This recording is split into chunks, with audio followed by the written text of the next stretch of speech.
ఏపీలో లోక్సభ ఎన్నికలకు సంబంధించి హడావిడి మొదలైపోయింది. అన్ని పార్టీలు కూడా అభ్యర్థుల్ని ప్రకటించకపోయినప్పటికీ వారి వారి సిగ్మెంట్లకు సంబంధించి ప్రజలలో మమేకమవుతున్నారు. ఈ నేపథ్యంలో బీజేపీ పార్టీకి సంబంధించి గ్రామాల ఇంటింటికి వెళ్తూ గడప గడపకు బీజేపీని తెలియజేస్తూ కేంద్ర ప్రభుత్వం ఏవైతే నిధులు రాష్ట్రాలకు ఇస్తోందో, కేంద్ర ప్రభుత్వం చేస్తున్న హామీలేంటో ప్రజలకు తెలియజేసే ప్రయత్నం మొదలుపెట్టింది. ఇక మొత్తానికి మనం చూసుకుంటే ఇక్కడ ఉమ్మడి పాలమూరు మహబూబ్ నగర్ కి సంబంధించి మాత్రం ఇది చాలా క్రూషియస్ లోక్సభ సిగ్మెంట్ అని చెప్పొచ్చు. ఎందుకంటే ఇక్కడ నుంచి బరిలో హెమాహెమీలు ఉండబోతున్నారు.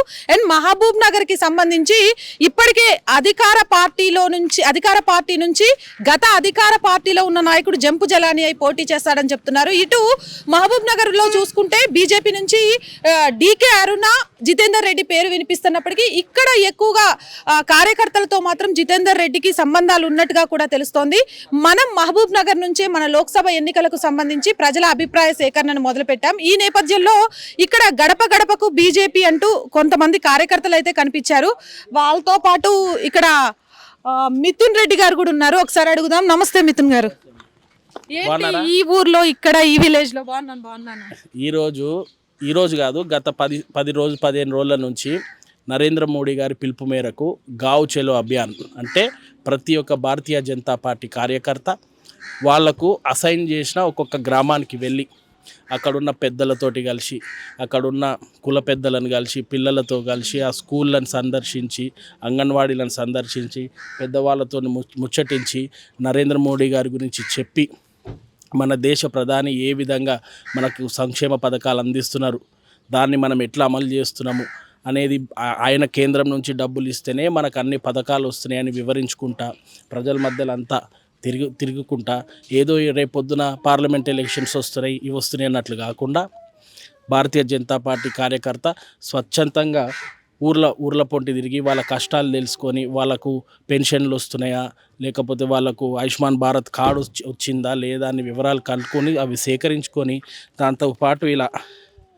అయోధ్య రామ మందిరంకెళ్ళి వచ్చిన అక్షింతలు ఇంటింటికి పంచుకుంటా మేము ఈ గావ్ చలో అభియాన్ కార్యక్రమం చేస్తున్నాం.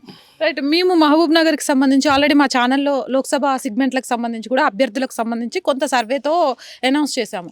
ఇక్కడ కార్యకర్తలు జితేందర్ రెడ్డి గారిని లోక్సభ బరిలో ఉండాలని కోరుకుంటున్నారు అనేది విన్నాము. అందులో ప్రయత్నంలో భాగమేనా లేకపోతే నిజంగా గ్రామాల్లో మోదీ పేరు విస్తరింపజేయడానికైనా? ఈరోజు ఈ యొక్క పాలమూరు అసెంబ్లీలో నేను ఒక భారతీయ జనతా పార్టీ క్యాండిడేట్గా, భారతీయ జనతా పార్టీ అభ్యర్థిగా ఇక్కడ పోటీ చేసిన వాడిని కాబట్టి నా ఒక అసెంబ్లీ సెగ్మెంట్లో గ్రామాల్లో నా వంతు ప్రయత్నం చేసుకుంటూ రేపొద్దున 100% భారతీయ జనతా పార్టీ అభ్యర్థి ఎవరైనా సరే, ఎందుకంటే పార్లమెంటరీ బోర్డు డిసైడ్ చేస్తుంది అభ్యర్థి, ఒకరి నిర్ణయం ఉండదు. అది అన్ని అనాలిసిస్ చేసుకొని ఎవరైతే కరెక్ట్ ఉన్నారు, ఎవరు ఎక్స్పీరియన్స్ ఎట్లున్నది, ఎవరు ఏ పార్టీలకు వెళ్ళి ఎట్లొచ్చిండ్రు, తర్వాత ఎవరు మన బీజేపీ జెండాని మంచిగా ప్రజల్లోకి తీసుకెళ్ళగలరు అని చెప్పి అన్నీ చర్చించుకున్న తర్వాత Bharatiya Janata party parliamentary board ఒక క్యాండిడేట్ని ప్రకటిస్తుంది. మా మెయిన్గా ఒక ఇండివిజువల్గా అడిగితే జితేందర్ రెడ్డి గారికే రావాలి అని అంటున్నాను. ఎందుకంటే ఈజ్ మై ఫాదర్. కానీ పార్టీ అట్లా నా పైన నడవదు కదా. పార్టీ నడిచే విధానం వాళ్ళ పార్లమెంటరీ బోర్డు వాళ్ళ అనాలిసిస్ దాన్ని బట్టి కమలం పువ్వు గెలుపు కోసము నరేంద్ర మోడీ గారిని మళ్ళీ తీసరి బార్ మోడీ సర్కార్ చూసే విధంగా, ఎందుకంటే దేశానికి ఎంతో గర్వం తెచ్చిన మనిషి, ప్రపంచంలోనే మోడీ ఈజ్ ద బాస్ అని చెప్పి పేరు వచ్చిన మనిషి, మన దేశ ప్రధాని ఆయనైతేనే మంచిగా ఉంటుంది అని చెప్పి ఇక్కడ ఉన్న పిల్లలకెళ్ళి తల్లులకెళ్ళి అందరూ కూడా మన దివ్యమైన భవ్యమైన రామ మందిరంని కూడా 500 సంవత్సరాల పోరాటం తర్వాత నిర్మించిన నరేంద్ర మోడీయే ప్రధానమంత్రి అయితే చాలా బాగుంటుందని చెప్పి మేము గ్రామం తిరుగుతుంది. రైట్. బీఆర్ఎస్ నాయకులు తెలంగాణ గొంతుక వినిపించాలి అంటే లోక్సభలో మనం ఉండాలి అని చెప్తున్నారు. కాంగ్రెస్ ఏమో పథకాలు అమలు చేయాలంటే తెలంగాణలో ఉన్న 17 లోక్సభ సీట్లు సాధించాలి అని ప్రజలకు చెప్తున్నారు. మరి మీరేం చెప్తారు? అమ్మ, మొన్న స్టేట్ ఎలక్షన్లనే కథం బీఆర్ఎస్ కథం టీఆర్ఎస్ అయిపోయింది.